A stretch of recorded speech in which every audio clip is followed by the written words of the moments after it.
എല്ലാവർക്കും നമസ്കാരം. നിത്യാനന്ദ യോഗ കേന്ദ്രത്തിൻ്റെ പുതിയൊരു വീഡിയോയിലേക്ക് ഏവർക്കും സ്വാഗതം. ഇന്ന് നമ്മുടെ ഇടയിൽ പല പല കാരണങ്ങൾ മൂലം നടുവേദന ഉണ്ടാകാറുണ്ട്. അസ്ഥി, ഗർഭാശയം, അണ്ഡാശയം, വൃഷണസഞ്ചി ഇവയിലെ ക്യാൻസർ, മൂത്രസഞ്ചിയിലെ കല്ല്, അസ്ഥിയുടെ ക്ഷതം ഇങ്ങനെയൊക്കെയാണ് സാധാരണയായി കണ്ടുവരുന്നത്. അതിൽ ഏറ്റവും കൂടുതലായിട്ട് അനുഭവിക്കുന്നത് നട്ടെല്ലിനുണ്ടാകുന്ന താളപ്പിഴകൾ മൂലമാണ്.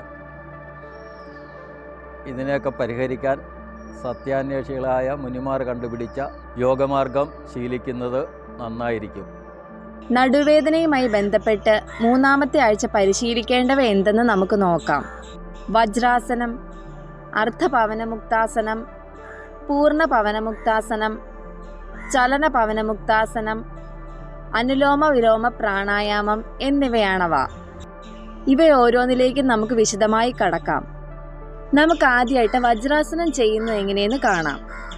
ഇത് ചെയ്യുന്നതിനായി ഇരു കാലുകളുടെയും മുട്ടുകൾ മടക്കി പൃഷ്ഠഭാഗം കാലുകളുടെ ഉപ്പുറ്റിയിൽ വരുന്ന രീതിയിൽ നട്ടെല്ല് നിവർന്നിരിക്കുക. ഇങ്ങനെ ഇരുന്നു കൊണ്ട് ഇരു കൈകളും മുന്നോട്ട് കൊണ്ടുവന്ന് ഇരു കാലുകളുടെയും മുട്ടുകളിൽ കമഴ്ത്തി വെക്കുകയും ചെയ്യണം.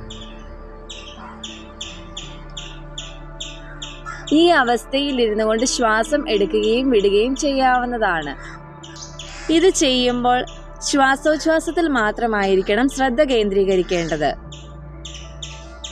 ഇതേപോലെ കുറഞ്ഞത് 5-6 മിനിറ്റെങ്കിലും ചെയ്യാവുന്നതാണ്. ഇങ്ങനെ ചെയ്യുമ്പോൾ ബുദ്ധിമുട്ട് തോന്നുന്ന സമയം വിശ്രമിക്കാവുന്നതാണ്.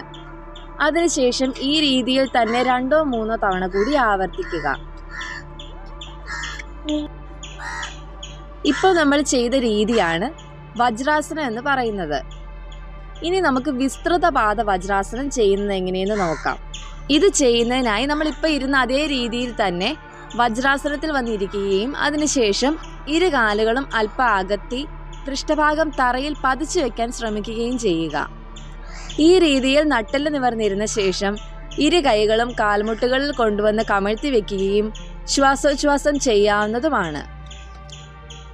ഇങ്ങനെ ചെയ്യുന്നതിന് വിസ്തൃത പാദ വജ്രാസനം എന്നാണ് പറയുന്നത്.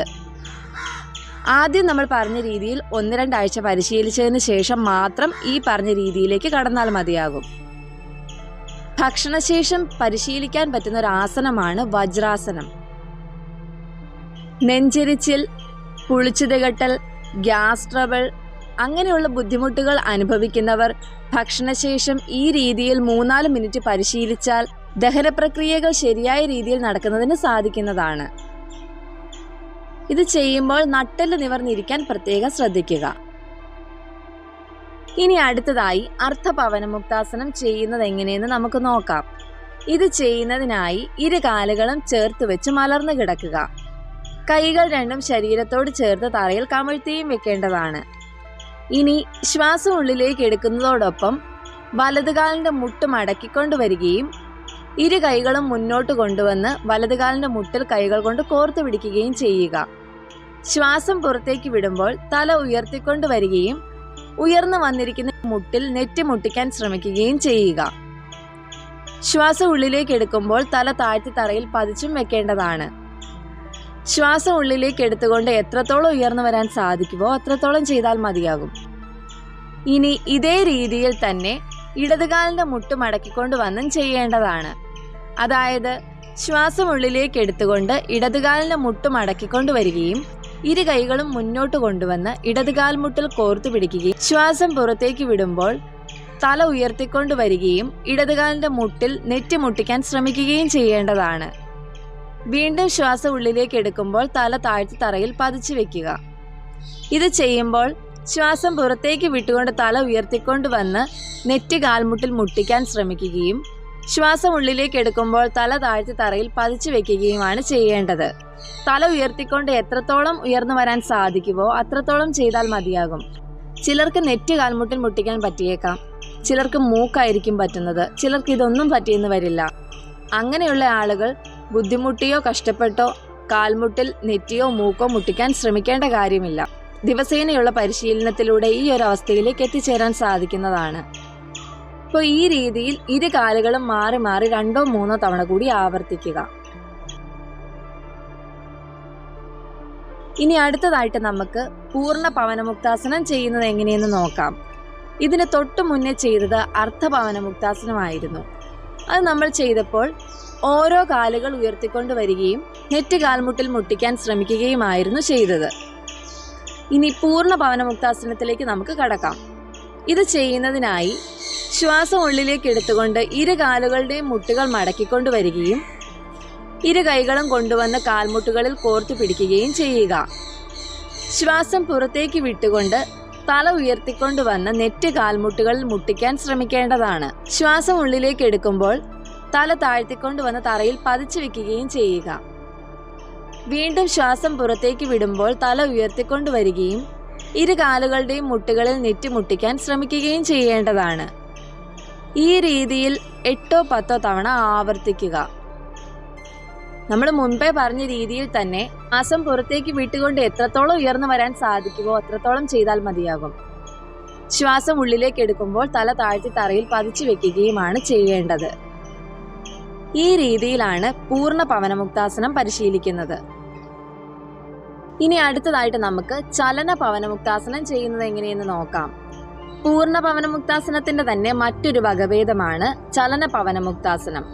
നമ്മൾ പൂർണ്ണ പവനമുക്താസനം ചെയ്ത അതേ രീതിയിൽ തന്നെയാണ് ഈ ആസനവും പരിശീലിക്കുന്നത്. ഇരു കാലുകളും ചേർത്ത് വെച്ച് മലർന്നു കിടക്കുക. അതിനുശേഷം ശ്വാസം ഉള്ളിലേക്ക് എടുത്തുകൊണ്ട് ഇരു കാലുകളുടെയും മുട്ടുകൾ മടക്കിക്കൊണ്ടുവരികയും കൈകൾ മുന്നോട്ട് കൊണ്ടുവന്ന് കാൽമുട്ടുകളിൽ കൈകൾ കൊണ്ട് കോർത്തു പിടിക്കുകയും ചെയ്യുക. ഇനി ശ്വാസം പുറത്തേക്ക് വിട്ടുകൊണ്ട് തല ഉയർത്തി മുന്നോട്ട് വന്നിരിക്കാൻ ശ്രമിക്കുക. വീണ്ടും ശ്വാസം ഉള്ളിലേക്ക് എടുക്കുമ്പോൾ പുറകോട്ട് വരികയും ശ്വാസം ഉള്ളിലേക്ക് എടുക്കുമ്പോൾ മുന്നോട്ട് വന്നിരിക്കാൻ ശ്രമിക്കുകയും ചെയ്യുക. ഈ രീതിയിൽ ആടി ആടി കുന്തങ്കാലിൽ വന്നിരിക്കുന്ന ഒരവസ്ഥയിലേക്ക് എത്തിച്ചേരാൻ സാധിക്കുന്നതാണ്. ഇങ്ങനെ വന്നിരിക്കുന്നതാണ് ഈ ആസനത്തിന്റെ പൂർണ്ണ അവസ്ഥ എന്ന് പറയുന്നത്.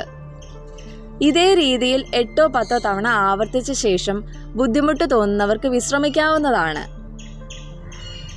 അല്പസമയത്തെ വിശ്രമത്തിന് ശേഷം ഇതേ രീതിയിൽ തന്നെ 2-3 തവണ കൂടി ആവർത്തിക്കുക. ഈ ആസനം ചെയ്യുന്നത് മൂലം നട്ടെല്ലിന്റെ എല്ലാ കണ്ണുകളും തറയിൽ അമർന്നു വരുന്നത് കൊണ്ട് തന്നെ നടുവിനുണ്ടാകുന്ന വേദനകൾക്ക് ഒരു പരിധിവരെ പരിഹാരം കാണാൻ സാധിക്കുന്നു. അതേപോലെ തന്നെ നട്ടെല്ലിന്റെ അമിതമായ വളവിനെ നിയന്ത്രിക്കുന്നതിനും ഇത് ചെയ്യുന്നത് മൂലം സാധിക്കുന്നതാണ്. അനുലോമ വിലോമ പ്രാണായാമം ചെയ്യുന്നത് എങ്ങനെയെന്ന് നമുക്ക് നോക്കാം. ഇത് ചെയ്യുന്നതിനായി സുഖമായി നട്ടെല്ല് നിവർന്നിരിക്കാൻ പറ്റുന്ന ഒരവസ്ഥ തിരഞ്ഞെടുക്കുക. അവനവന് ബുദ്ധിമുട്ടും കഷ്ടപ്പാടും ഇല്ലാതെ ഏതൊരു രീതിയിലാണോ ഇരിക്കാൻ സാധിക്കുന്നത് ആ ഒരവസ്ഥ തിരഞ്ഞെടുക്കാവുന്നതാണ്. വജ്രാസനത്തിൽ ഇരിക്കാൻ പറ്റുന്നവർ അത് തിരഞ്ഞെടുക്കാവുന്നതാണ്. പത്മാസനം പറ്റുന്നവർക്ക് അത് തിരഞ്ഞെടുക്കാവുന്നതാണ്. ഇതൊന്നും പറ്റാത്തവർക്ക് സുഖാസനത്തിലായാലും പരിശീലിച്ചാൽ മതിയാകും. ഞാനിവിടെ പത്മാസനമാണ് തിരഞ്ഞെടുത്തിരിക്കുന്നത്. അവനവന് പറ്റുന്ന രീതിയിൽ നട്ടെല്ല് നിവർന്നിരുന്ന ശേഷം വലത് കൈ ഉയർത്തിക്കൊണ്ടുവരികയും ചൂണ്ടുവിരലും നടുവിരലും മടക്കി വെക്കുകയും ചെയ്യേണ്ടതാണ്. അതോടൊപ്പം തന്നെ ഇടത് കൈ മലർത്തി വെക്കുകയും തള്ളവിരലും ചൂണ്ടുവിരലും പരസ്പരം ചേർത്ത് വെക്കുകയും ചെയ്യുക. ഇനി വലത് കൈയുടെ തള്ളവിരൽ കൊണ്ടുവന്ന് മൂക്കിന്റെ വലത്തെ ദ്വാരം അടച്ചു പിടിക്കുകയും ഇടത്തെ ദ്വാരത്തിൽ കൂടി ശ്വാസം ഉള്ളിലേക്ക് എടുക്കുകയും ചെയ്യുക. അതിനുശേഷം മോതിരവിരലും ചെറുവിരലും കൊണ്ടുവന്ന് മൂക്കിന്റെ ഇടത്തെ ദ്വാരം അടച്ചു പിടിക്കുകയും അല്പസമയം ശ്വാസം ഉള്ളിൽ തന്നെ പിടിച്ചു നിർത്തുകയും ചെയ്യേണ്ടതാണ്. തള്ളവിരൽ മൂക്കിന്റെ വലത്തെ ദ്വാരത്തിൽ നിന്ന് എടുത്തു മാറ്റുകയും ശ്വാസം പുറത്തേക്ക് വിടുകയും ചെയ്യുക. അതേ ദ്വാരത്തിൽ കൂടി തന്നെ ശ്വാസം ഉള്ളിലേക്ക് എടുക്കുകയും തള്ളവിരൽ കൊണ്ടുവന്ന് മൂക്കിന്റെ വലത്തെ ദ്വാരം അടച്ചു പിടിക്കുകയും ചെയ്യുന്നതോടൊപ്പം അല്പസമയം ശ്വാസം ഉള്ളിൽ തന്നെ പിടിച്ചു നിർത്തുകയും ചെയ്യേണ്ടതാണ്. മോതിരവിരലും ചെറുവിരലും മൂക്കിന്റെ ഇടത്തെ ദ്വാരത്തിൽ നിന്ന് എടുത്തു മാറ്റുകയും ശ്വാസം പുറത്തേക്ക് വിടുകയും ചെയ്യുക. ഇപ്പോൾ ഒരു പ്രാണായാമം പൂർത്തിയായി. ഈ രീതിയിൽ 7-8 തവണ ആവർത്തിക്കാവുന്നതാണ്. ആദ്യത്തെ ഒരാഴ്ച 7-8 തവണ ചെയ്തതിന് ശേഷം അതിനു മുന്നോട്ടുള്ള ദിവസങ്ങളിൽ ഓരോ ദിവസം ചെല്ലുന്തോറും പ്രാണായാമം ചെയ്യുന്നതിൻ്റെ എണ്ണം കൂട്ടിക്കൊണ്ട് വരാവുന്നതാണ്. എത്രത്തോളം തവണ ചെയ്യാൻ പറ്റുമോ അത്രത്തോളം തവണ ചെയ്യുന്നതായിരിക്കും നല്ലത്. ഇവ ചെയ്തതിന് ശേഷം ശവാസനം ചെയ്ത് മാത്രമേ യോഗ പൂർത്തിയാക്കാവൂ. നടുവേദനയുമായി ബന്ധപ്പെട്ട് 3-ാമത്തെ ആഴ്ച പരിശീലിക്കേണ്ട ആസനങ്ങളും പ്രാണായാമവുമാണ് ഇന്ന് നമ്മൾ പരിചയപ്പെട്ടത്. വജ്രാസനം, അർദ്ധപവനമുക്താസനം, പൂർണ്ണ പവനമുക്താസനം, ചലന പവനമുക്താസനം, അനുലോമ വിലോമ പ്രാണായാമം എന്നിവയാണവ. ഇവ ഓരോന്നും ചെയ്യുന്നത് എങ്ങനെയെന്ന് എല്ലാവർക്കും വ്യക്തമായെന്ന് വിശ്വസിക്കുന്നു. 4-ാമത്തെ ആഴ്ച പരിശീലിക്കേണ്ട ആസനങ്ങളും പ്രാണായാമവുമായി അടുത്ത ആഴ്ച നമുക്ക് കാണാം. വീഡിയോ ഇഷ്ടപ്പെട്ടിട്ടുണ്ടെങ്കിൽ ലൈക്കും ഷെയറും സബ്സ്ക്രൈബും ചെയ്യാൻ മറക്കരുത്. ലോകാ സമസ്ത സുഖിനോ ഭവന്തു.